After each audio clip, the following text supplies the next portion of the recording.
welcome to Beebee's Handmade. This is a podcast all about creating your own handmade wardrobe, whether that be knitting or sewing or any craft in general. I'm Stevie. It's been a while. Thank you for those people who've been watching in the meantime. I've noticed there's a few people who spoke to me and said they'd watched back episodes while I'd been gone.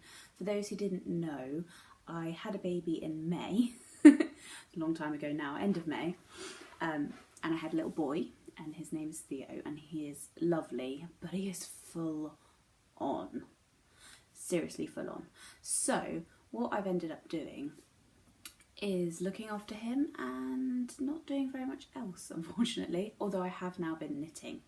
So this might be a bit of a long episode just to kind of get you comfortable. Not much sewing, I'm afraid, this time round. I have lots of news, but I'll talk news at the end because people want to see the knitting.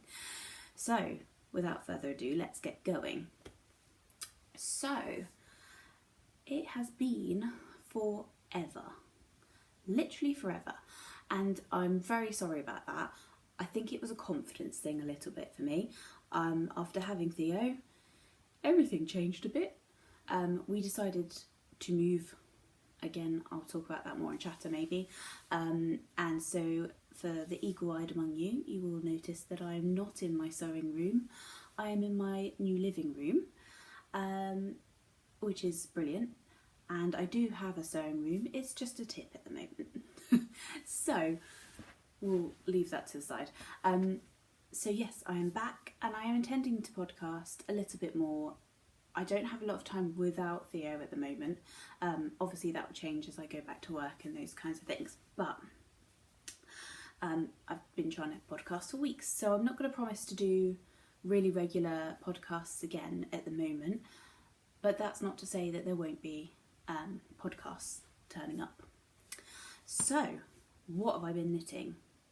There is one huge FO that I am very pleased about that I can show you now, which is my Zweig. So those who have watched the podcast before will know that I have been knitting this forever, and I don't remember when I started it. I'll have to look on Ravelry and maybe put it on the screen, but it's been forever. It's been a while. So it is finished. I completed it a few weeks ago. I was really furiously knitting on it when I was pregnant. I couldn't wear it when I was pregnant, so I decided I was just going to finish it and see when, when I wasn't pregnant, whether it was fine.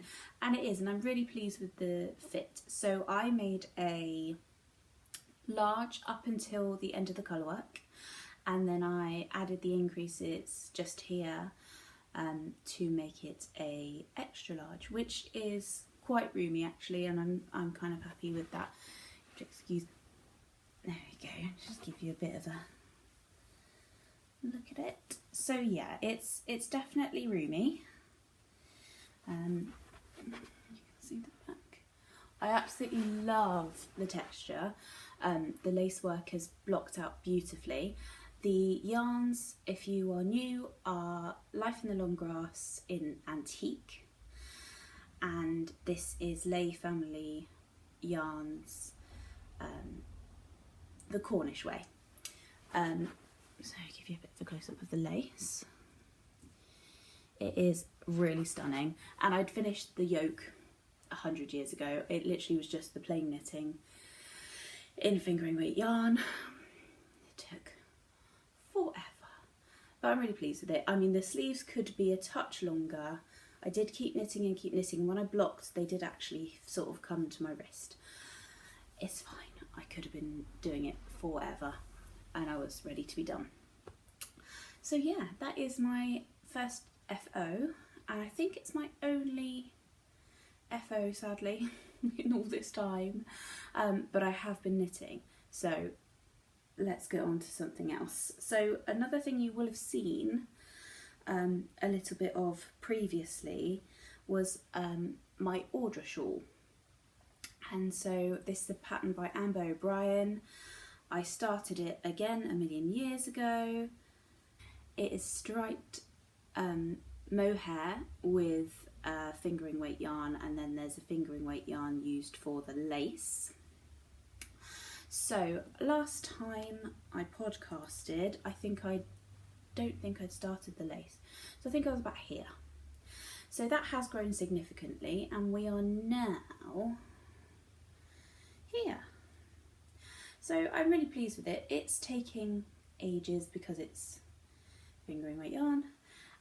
The yarns are Shabui Silk Cloud in the bone colourway for the mohair. Oh, it's Little Skein in the big wool and it's tea at Pemberley. And then this is another Lay Family Yarns Beauty. And this is Elephant Ears. So there's a bit of a close-up of the lace work. That lace work I'm actually quite pleased with. It's not been blocked yet. Everything I've been doing recently has been pink and I got a bit fed up of it by the end. So what I've done is cast on other stuff, basically. So it's getting there. The lace, I'm wondering whether I have to rip out a little bit of this lace. I feel like it was going really well until about here. We'll see. I might just fudge on, as they say. This is the last lace section on this shawl. Yeah, I really love it. It's a really easy knit. This is the last lace section and then there's just one more section of the garter. And then there's a tiny bit of eyelet and then a bind off. So I'd really like to get this done soonish. I think it will be massive when it's blocked. But yeah, I'm looking forward to wearing it. I wear a lot of pinks and greys anyway, so I'm hoping that I will wear it with lots of things. So that is my first whip. There's a few whips you won't see, simply because I haven't worked on them. Or I have, but it's a pathetic amount of work that I've put on them. The next thing is a cast on, again, I can't remember if you've seen it or not. It is in my amazing bag, and this bag is from the Tudor Rose, the Tudor Rose Craft Studio. These bags are amazing and really good value for money. This is my weekender. This is by Andrea Mowry. I'm at the really boring bottom up section. I've knit a massive size and I don't know whether I'm going to rip it out. So you knit it inside out, for those that know. When I hold it up, people comment below if you think I should just rip it out and start again, but I really hated doing the tubular bind off and I have decreased it. And I know that there's a lot of ease in the pattern, but this seems excessive for me. Personally, yeah, I'm almost at the point where I can start doing stuff, but yeah, it just seems like that's going to be too big for me. Tell me what you think. If you've made one before, as you get up towards the shaping and the bust, I imagine it sort of slims down, but it does seem excessively large. I mean, it didn't take me that long to knit this, so if I did a smaller size it might not take me as long, but I would lose the will to live having to do another tubular cast on because it's not my favourite thing to do. There we are. So that's that one. I've actually got notes, guys. This is unheard of. Actual notes. How is everyone, by the way? I've missed you guys. It's been forever and I feel like I haven't had a chance to I've been watching people, I've just not had a chance to get on here and chat. So yeah, tell me how you are in the comments and what you're knitting. I really want to know. If I've not already watching your podcast name down below. Next thing that I am working on is a new cast on. Not super new, well, a few weeks. And this is, I'm totally out of practice. So the yarn that I was using for the weekender is Knit Picks, and it is the Seraphim colourway of Wool of the Andes. I bought absolutely loads in their January sale a couple of years ago. of sweater quantities of all of the Andes, and I haven't knit any of them yet, so I'm working on it. And that Seraphim colourway is really beautiful actually, and Knit Picks yarn in general, if you've not used it, is really reasonable, particularly in the sales. And they have a monthly sale as well that's normally 20% off a particular yarn for the month, so definitely worth checking that out.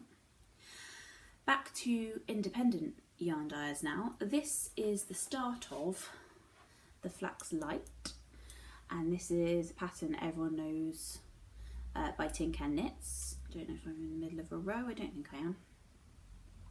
So at the moment I'm just in the middle of the raglan shaping. As you can see, it's a bit small for my neck. This is for my little boy Theo.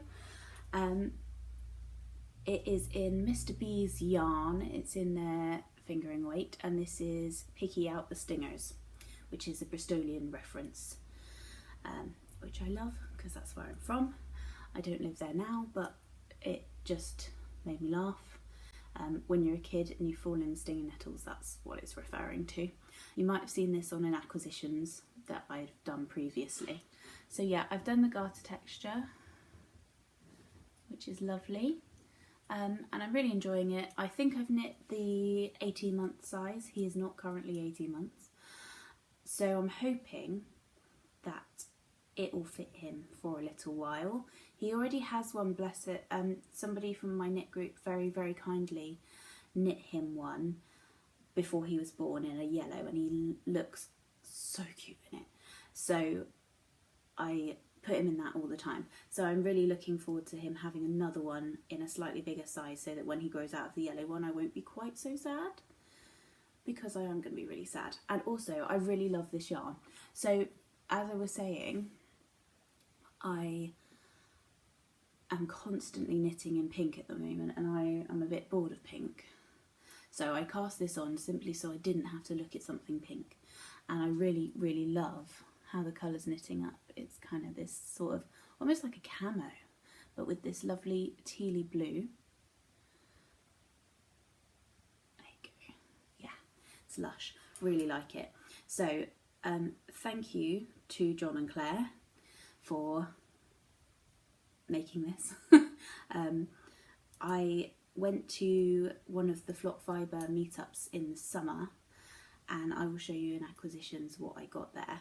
But it's lovely to see Claire and John and Becky and Hannah from Tales of Yarnia, and I often try and catch up with them when I'm around in the West Country or at events. So yeah, hi guys, I haven't seen you for a while. It's nice, I'm podcasting again. So yeah, that is the Flax by Tin Can Knits. In progress. This is a new cast on. This is about a week old. Since I cast off the Zweig, I really wanted to get myself straight back onto a fingering weight sweater, because I find them a little bit tedious if I don't go straight into it. This was my first fingering weight 4-ply sweater, and I love the weight, and I find that I am reaching for it above my other sweaters, so I know that I'll like it, and particularly for kind of springtime, it's a really nice weight, and I really like it. So I have opted for the Floozy by Libby Johnson, and I have coveted this for ages. It's a cardigan. It's a mosaic knit cardigan. I am just going through the mosaic work at the moment, and I'm here. Oh look, pink. This yarn is Knit by Numbers by John Arbon in the 4-ply. I will put the numbers on the screen because John Arbon doesn't do colourways, they do numbers, hence Knit by Numbers. So I bought this yarn at Unravel last year, and I went with Kate and Becky and Claire and Hannah, which was lovely, really nice day out. I was quite pregnant by that point, so my husband very kindly drove me there and drove me back and sat in the cafe. So if you saw a random bloke sat in the cafe playing on a Switch, that was my husband. Next year he's not going to be there, but if he was, I'll tell you to give him a wave. Yes, so I bought that there. So this is a year in the stash and I was desperate to start using it. I love these colours. It reminds me of kind of springtime, kind of Eastery. And the other colour I bought was kind of like a oatmeal colour for the colour work. And I bought 2 minis for the main colour work and then 1 mini for the smaller amount of colour work. Then I sort of was in 2 minds while I was there, but I was tired and, as I said, quite pregnant and a bit bleh. So I only got 1 of the oatmeal colour. Now what I wish I'd done is bought 2 of the oatmeal colour and 1 of the pink. As it happens, I've got the pink, it's fine. I've not actually used the oatmeal colour on this. So I've used a mini that was in one of my advent calendars last year. So it's either Nora George or Lay Family Yarns because they did a collaboration. And it's this one. It's, I don't know if you can see the stellina very well, but it's kind of a pinky purpley mix. That's what I'm using as the mini colour work. I'm just about to get onto the zigzags, so there will be more of it in there.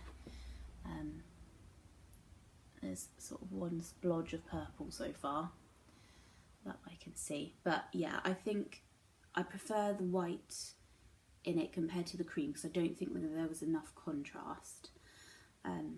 So we'll see. If I really hate it, I can rip back, but I don't think I will. I'll probably persevere. So this is the Floozy by Libby Johnson, and actually I really love how Libby Johnson writes her patterns. They're nice chunks. This is such an easy pattern. If you've never done mosaic knitting before, which I haven't, I found it really helpful. It was no bother at all to do. I don't want to reveal the pattern because obviously it's a paid for pattern, but yeah, everything's in nice neat sections and I'm loving how it's knitting up. I'm hoping it'll block a little bit. You get a bit more texture with mosaic knitting than you do with colour work, but there's the back if anyone wants to Google at the back. It looks much neater than my colour work normally looks. So I am getting there with that. So we're currently at a yoke sort of stage. Yeah, I think I'm going to like it, but it's just in the early stages. I'm trying to get the colour work done when Theo's asleep, and that's not happening very often at the moment. So that's it for whips and FOs. I've got a tiny bit of stash to show you.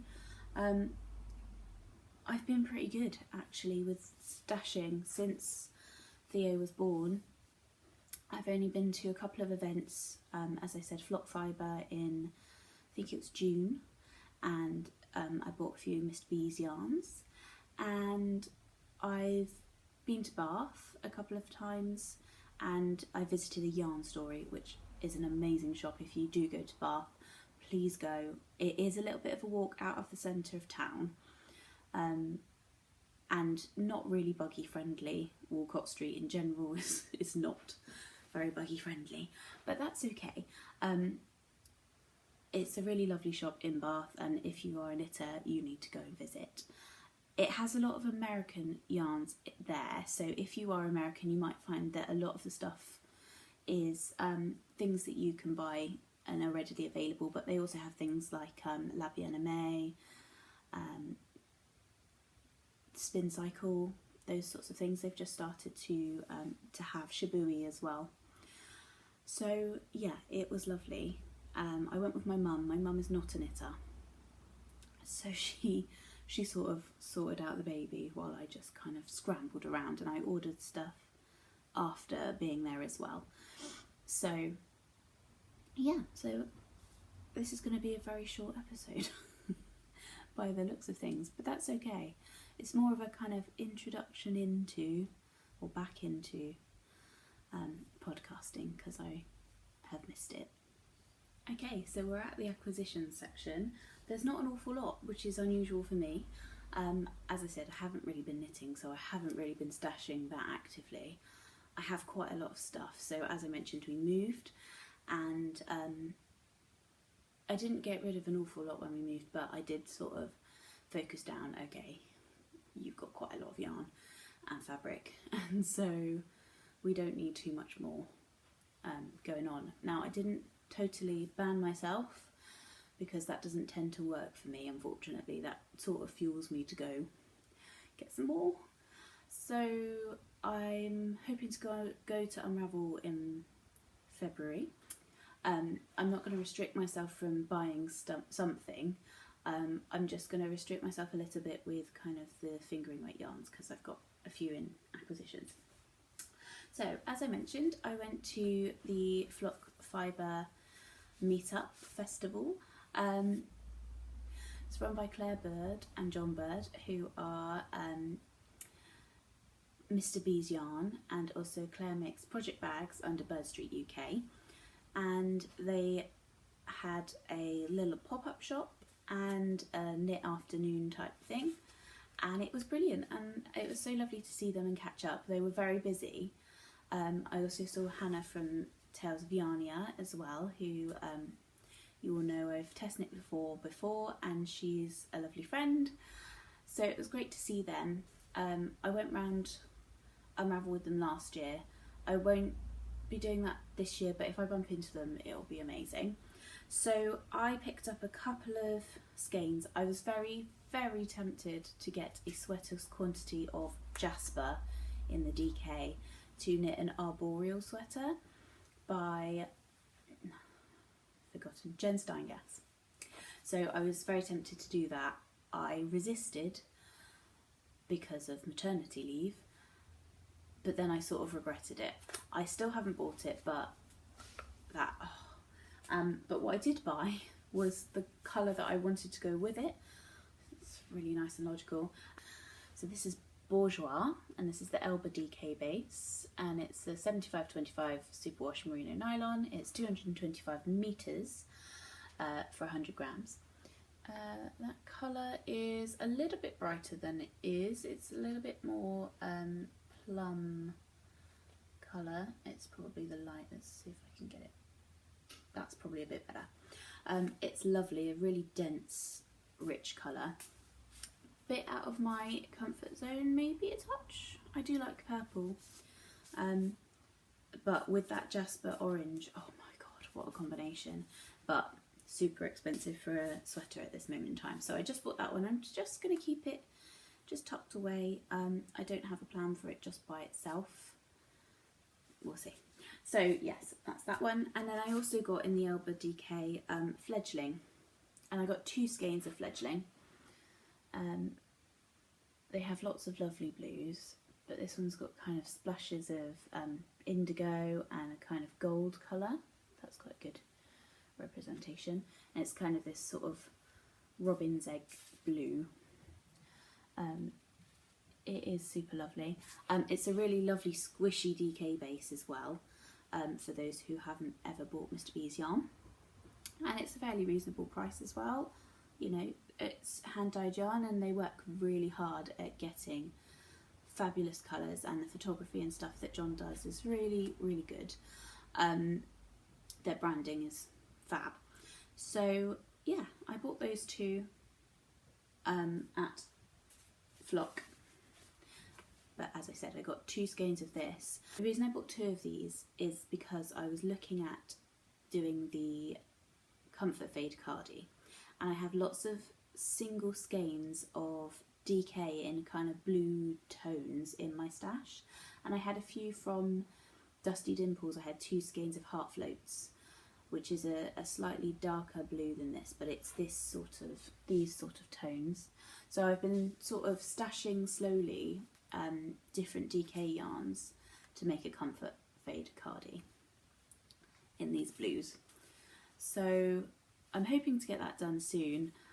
I have a lot of single skeins, as I said, not that many that are 2 skeins of each. If you've made a Comfort Fade cardi and you've used single skeins rather than 2 skeins in each block, please let me know how you got on, because I'm a bit nervous to start it simply because I don't quite know how to fade it. If I've got some that I've got 2 skeins of and some that I've got 1. So yeah, that's those 2. Then my splurge purchase was at a yarn story. I was, I think, fairly restrained, seeing as I've never been actually in the shop before. I've bought from them online. But yes, it's a little treasure trove, and they had so much stuff, and I had been eyeballing this for a very long time, probably since I went to Edinburgh, which is the year before last. So what are we now? So that's 2018. And they had a stall, and I didn't buy anything. I really wanted to.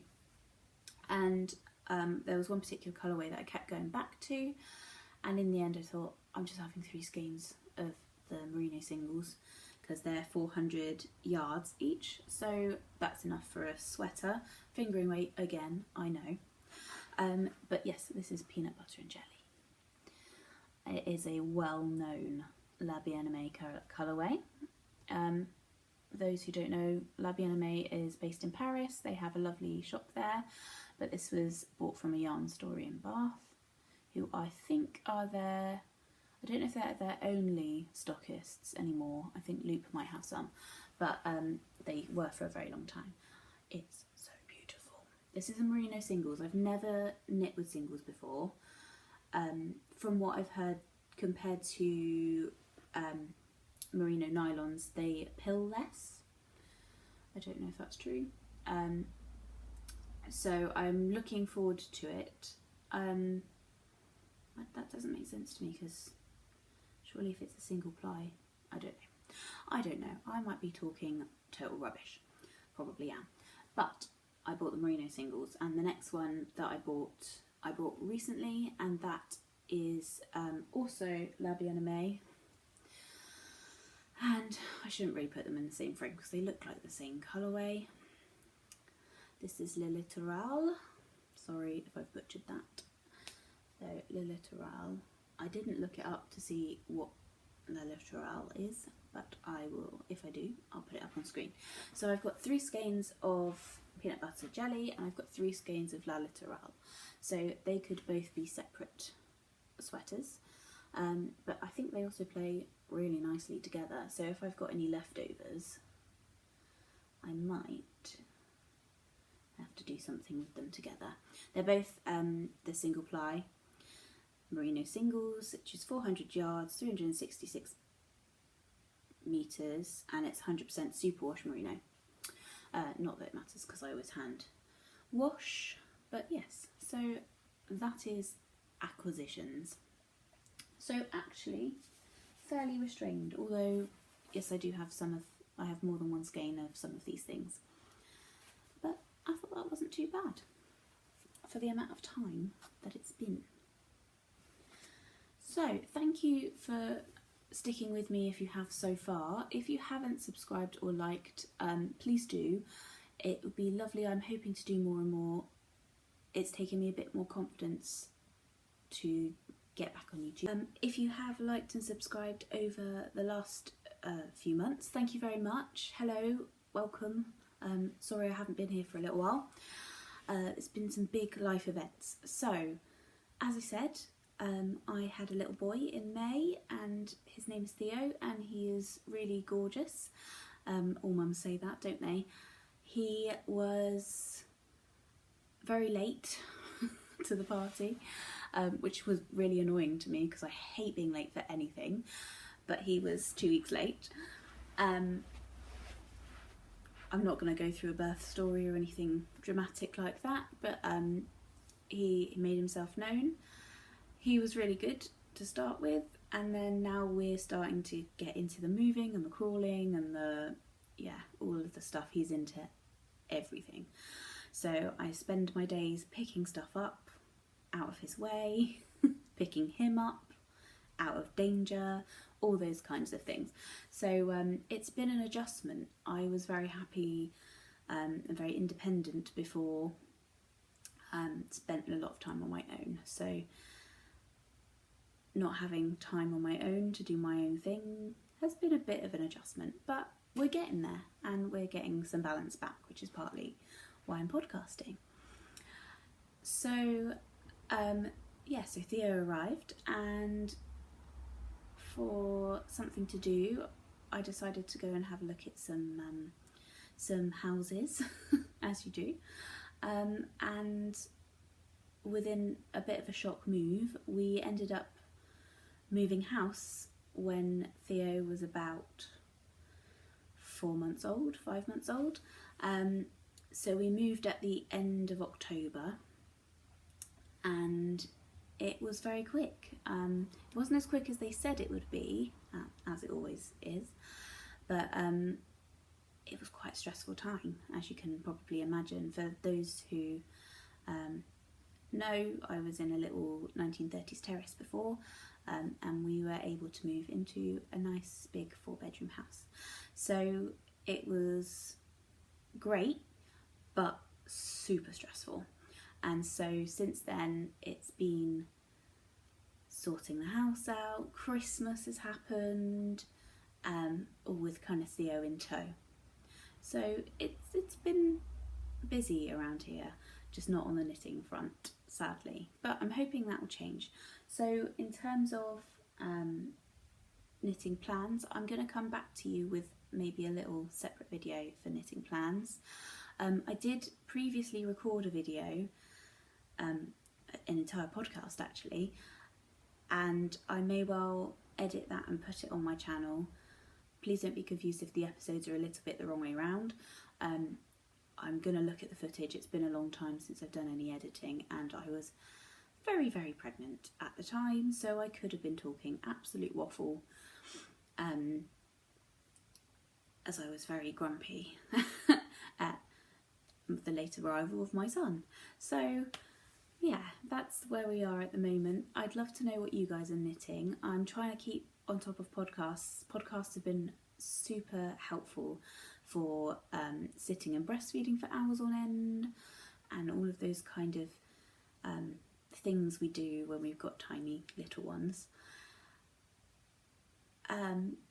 So thank you for that. If you are a podcaster or you are one of my friends and you've messaged and you've kept informed, that's really kind, and I really appreciate that friendship, and I really appreciate you sharing your knitting and lives with us. So thank you very much. I'm going to leave it there today. I have got a sewing room set up. I will get some sewing done at some point, but I'm a bit with small children and sewing supplies. I don't know if anyone else is like that. If you're like that and you've got any tips, or you've got littles and you've got any tips on when to do it, please let me know in the comments. It's been a bit rambly, I'm sorry, I'm just getting used to it. I don't know this will be the permanent space. This is my living room. As you can see, it's very white and plain. We aren't allowed to decorate for a little while, so it's going to be a bit stark for a while. I don't know if this is going to be the permanent podcast spot. We'll see. I'm just rambling on with rubbish now. So I hope you have a very lovely few weeks. As I said, I don't know when I'll be back. I'm hoping it'll be soon, and I'm hoping there will be some progress. So take care of yourselves. Have lovely wintry experiences. Lots of hot chocolate and sofas and knitting in my future, hopefully. Take care, and I will see you soon.